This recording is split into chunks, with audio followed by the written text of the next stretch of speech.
complete display of that is, again, being down 11 at the end of the third and losing by 30. That is softness.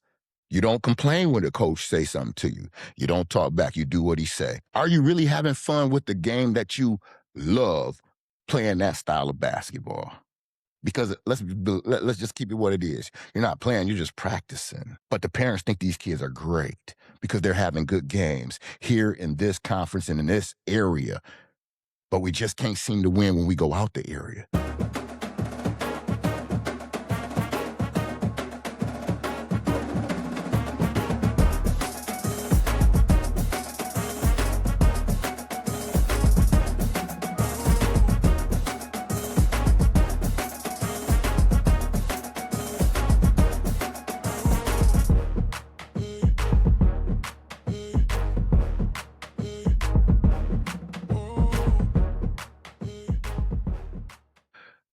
Welcome, everybody. I'm glad to be back. Had to take a little hiatus to Coach Rodo's podcast, Winning Regardless. Had a few things going on, so had to take a little break, but we back now and just in time because it's the end of the basketball season, go blue, college and high school. And we saw some great basketball. And seeing that, it led me to want to talk about the high school landscape around here and around the state of Michigan. If you're from our area, Kalamazoo Central lost in the regionals again, which is what they continue to lose in. No matter how good the squad they have around here is. And the reason I say it's around here is because people are holding, these kids to a standard that, as a guy who trains them and knows them and, come from an area that has won state championships and, know what the kids put in that area. I think they give these kids too much high praise around here.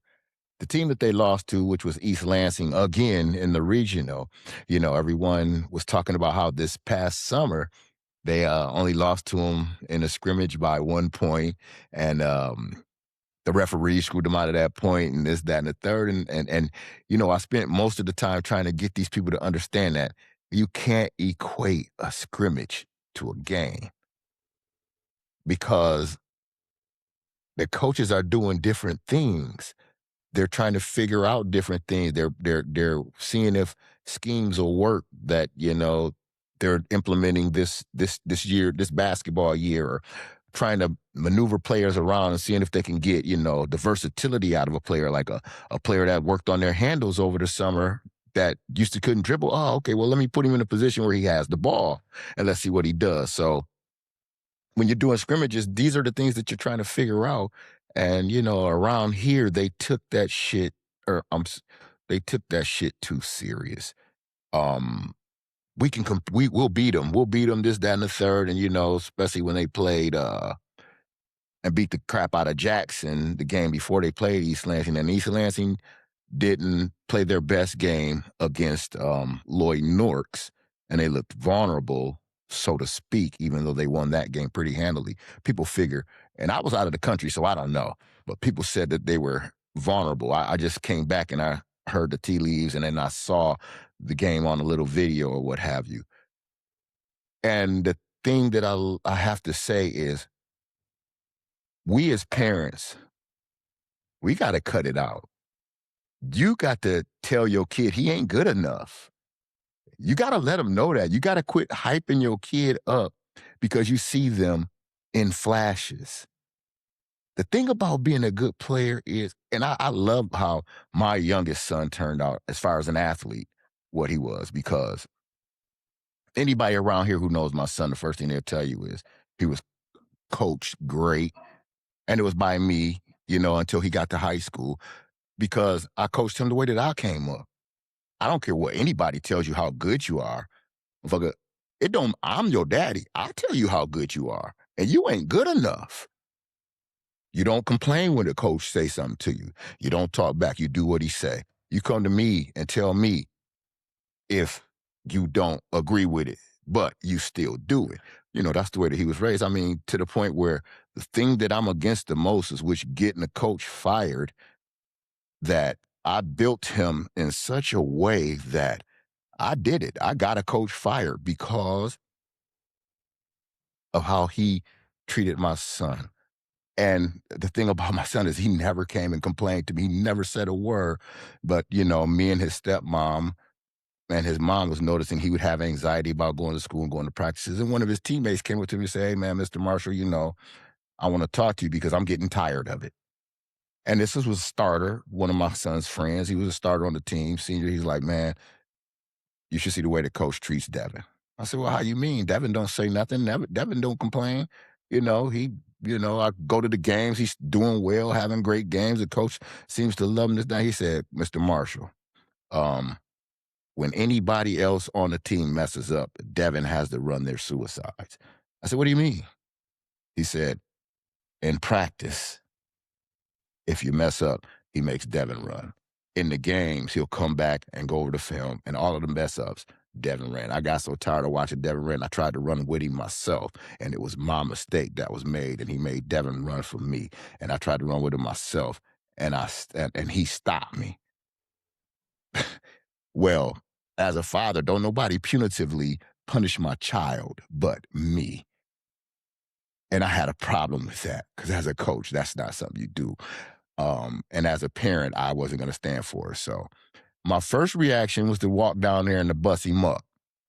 But the principals and all of that found out about it. So my next reaction was to remove my son from that situation and send him to another school. Um, Again, my kid, he was the ultimate teammate, the ultimate player, did everything. So the school didn't want him to go anywhere. You know, to make a long story short, it came down to them calling me to not pull him out and them making an adjustment and getting rid of the coach. So with all of that being said, I look at a lot of these other kids, they're not built like that. These other kids, the parents don't understand that your kid's not coachable. And I don't mean that he talks back to the coach. I don't mean that he doesn't do what the coach say. I mean, they're not coachable in the fact that they don't want to get better. The only time they spend in the gym is when it's practices and when it's mandatory. But the parents think these kids are great because they're having good games here in this conference and in this area. But we just can't seem to win when we go out the area. And I told people, I said, here's the thing, y'all don't understand. See, I train these kids. Me and my buddy do paramilitary training with these kids. We know these kids. I've known these kids for years. This is what these kids do. Even though they got Isaiah Theodine, who's going Division I, going to Oakland, I said, here's what these kids do. They get done with practice. First thing they do is they run to that damn cell phone. And then they say to each other, where you going? What we doing? Whereas I know for a fact down in East Lansing, them mugs get done with practice and they say, hey, I'm going up to the IM to hoop. I'm going to hoop with the college students up there at MSU. You know, some of their daddies play basketball at MSU, so they able to go work out with the players. And when I say that, don't miss the point. The point is after they get done with practice, they go play some more. Our kids don't do that. These kids here don't do that. It's like I tell people, they got mamas and daddies who make a great abundance of money and do a great job of making sure that their kids are taken care of and doing what they're supposed to do. And of course, the promise also spoiled them, which makes them not have to work hard because they already understand that no matter what, if I got good grades, I'm going to go to school. But I love this game of basketball. I love this game of basketball. Yet you don't put in extra work in this game that you love. And I tell, and they say they got the same thing down in East Lansing. I said, they sure do. And they also got the want to get better. They coach have individuals set up for them guys. Ramsey can't get individuals set up for them guys because them guys, as soon as they're done, they can't wait to run the hell out the gym. But we blaming the coach. The coach can't get us over the hump. No, the kids can't get you over the hump. And it's because we telling them that they're better than they are. For instance, we got a great JuCo program here in Kalamazoo, KVCC. Kalamazoo Valley. Jim Horn has brought them back. And you got kids on that team that said that they're too good to play community college basketball. But they'll go to another college and do the 5 in, 5 out every 3 minutes or sit the bench. When you could come here and go JuCo, do 1 year at community college, get on the big stage, because Horn puts him on the stage. Hell, my son played for Horn. Horn put him on the stage, and he got to walk off that stage. He got him a full ride scholarship, which we didn't pay for nothing. And he played. And that's the thing, these kids, you come into they don't understand. You come into JuCo, you come here to JuCo KVCC. If he was recruiting you, you're gonna play. And you're gonna play a ton. But you'd rather go to a 4-year that's NIA or NAIA, and there's nothing wrong with that. But usually if you go to an NAIA, you're going because you're gonna play. But no, these kids are going to these NAIAs and they're doing the 5 in, 5 out every 3 minutes. How do you get better? How do you improve your game? Are you really having fun with the game that you love, playing that style of basketball? Because let's just keep it what it is. You're not playing, you're just practicing. And maybe 1 or 2 of those kids stay on the floor.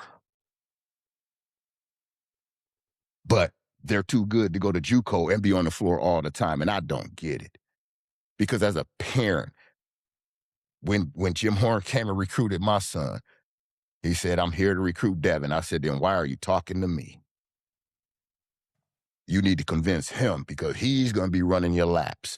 He's going to be shooting your free throw. He's going to be doing everything that you tell him to do, so why are you talking to me?" And I think now that the parents don't let the kids make their own decision, they kind of guide them to what they think they should do. How do you teach them to be a young man if that's the case? How do you teach them to learn how to be young men in society if you're guiding them and telling them what they need to do? There's no better time than them graduating and picking a college for them to be independent. There's no better time in their life because they're becoming young men. And the thing that I saw at the end of the season, the parents and all of our community want to place blame. And they want to place blame on the coach. And again, don't nobody want to blame the kids. The coach doesn't have you down by 11 at the end of the 3rd quarter and you lose by 30. That's not coaching, man. That is freaking players and effort. I don't care what anyone says. You're down 11 at the end of the 3rd quarter and you lose by 30. Come on, man. You're not putting in the effort. I could see, okay, we was down 11. We lose the game by 8. We lose the game by 11. Maybe we lose it by 3, or maybe we even make a little run and maybe we can close it to within 1 and maybe get the win. But not 30. That's not a coaching thing, but yet and still that's what everyone wanted to blame. That's your kids. That's your kids not up for the moment. That's your kids shitting their pants. That's your kids when the necktie got a little tight, they unbutton the shirt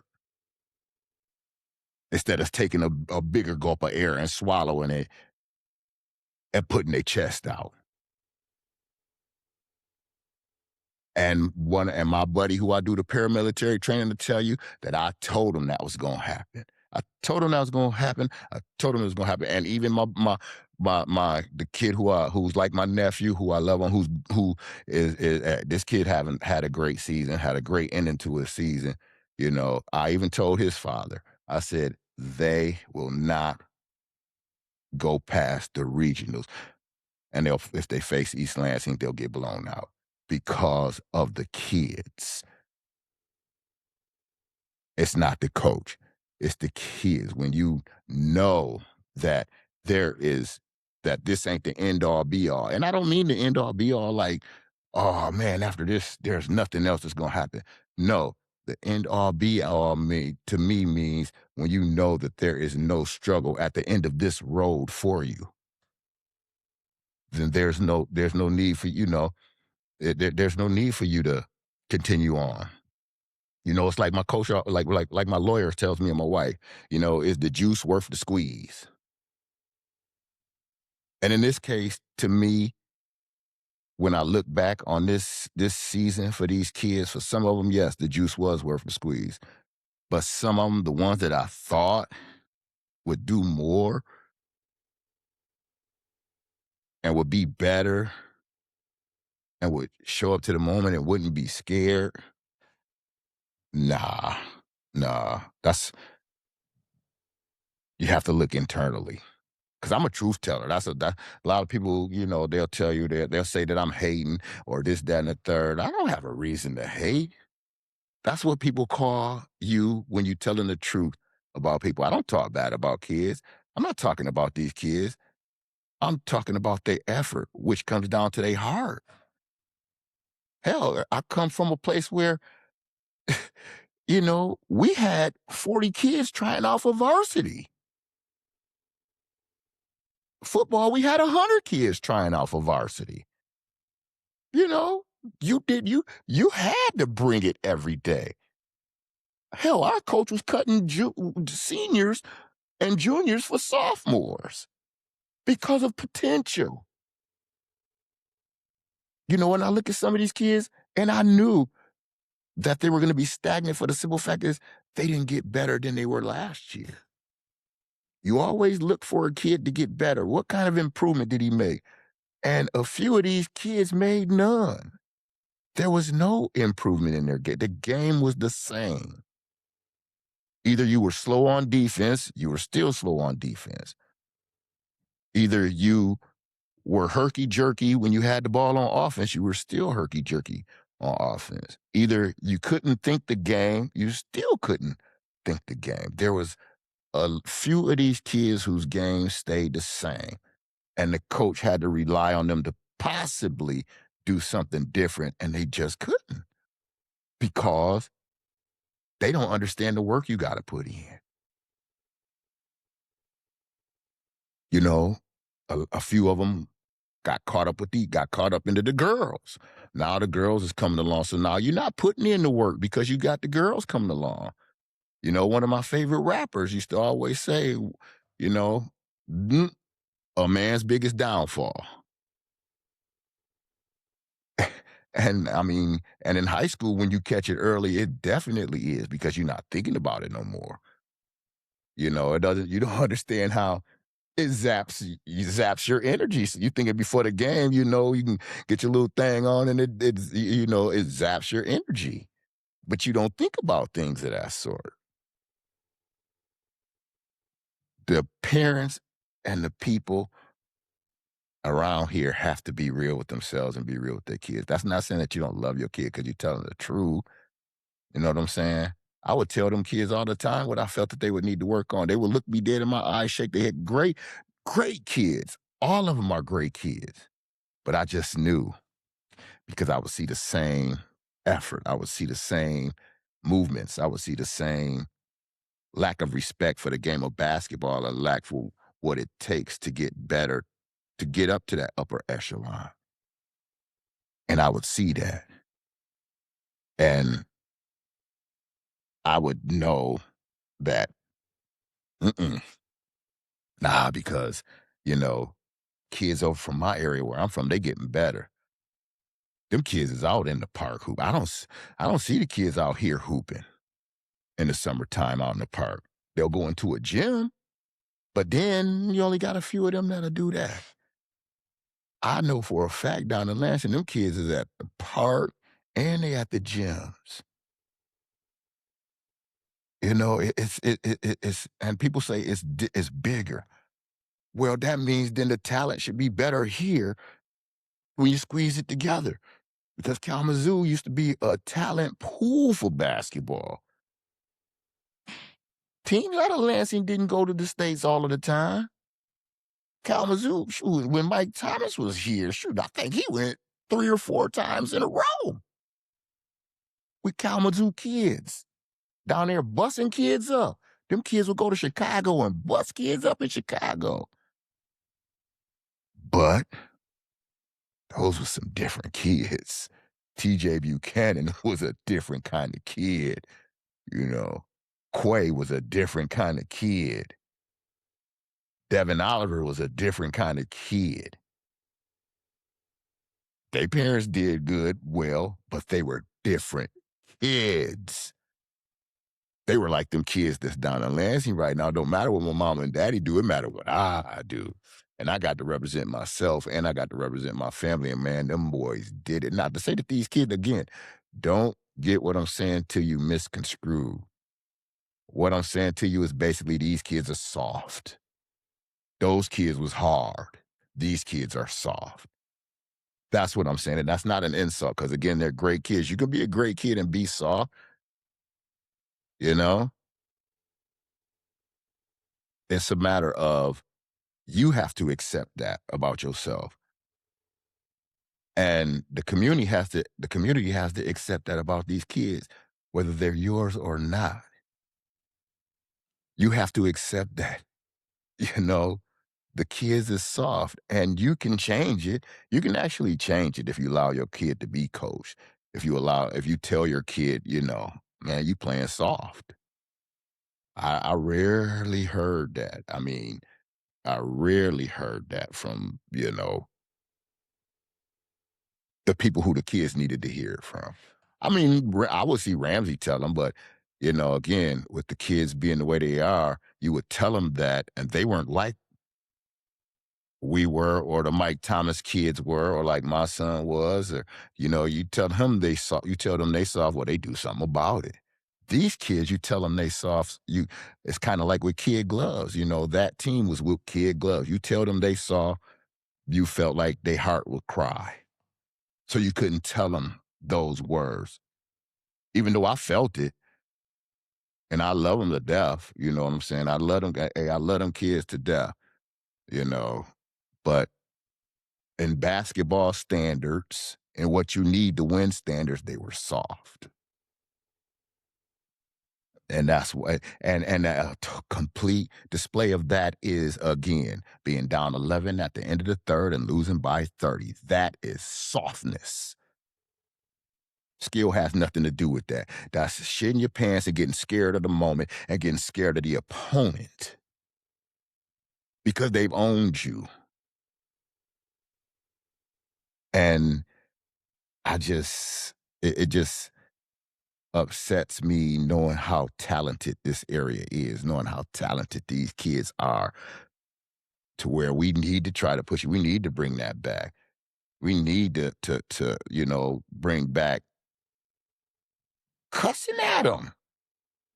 You know what I mean? Because the thing about it is, we got cussed at all the time. And guess what? We knew it wasn't to harm us. It was to teach us. It was to learn us.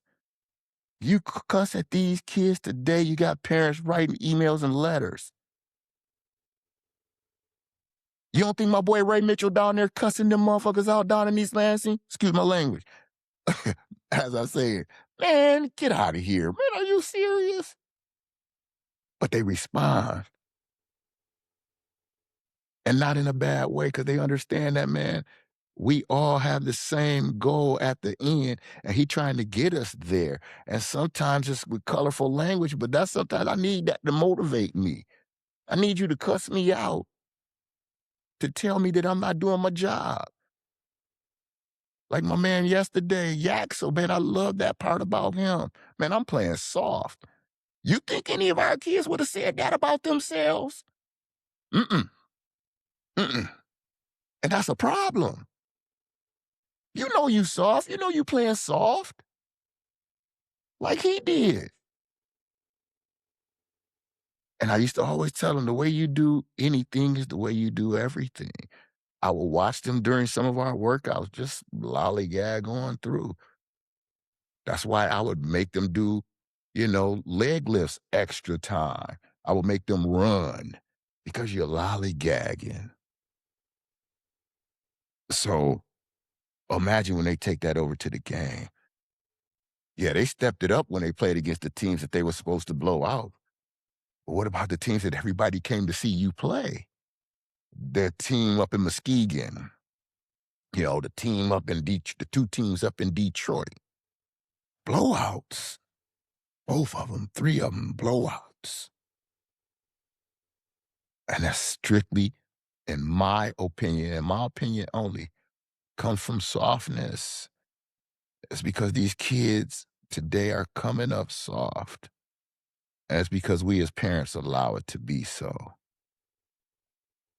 And we try to say it's the coach that allows it, and it's not, because you got so many parents that get on a coach for talking to their kids a way that they don't want them to, but not understanding that the coach has a job to do. Because I look at it in the military way. My enemy is not talking nice about me, so why should I be practicing nice when I'm about to face him?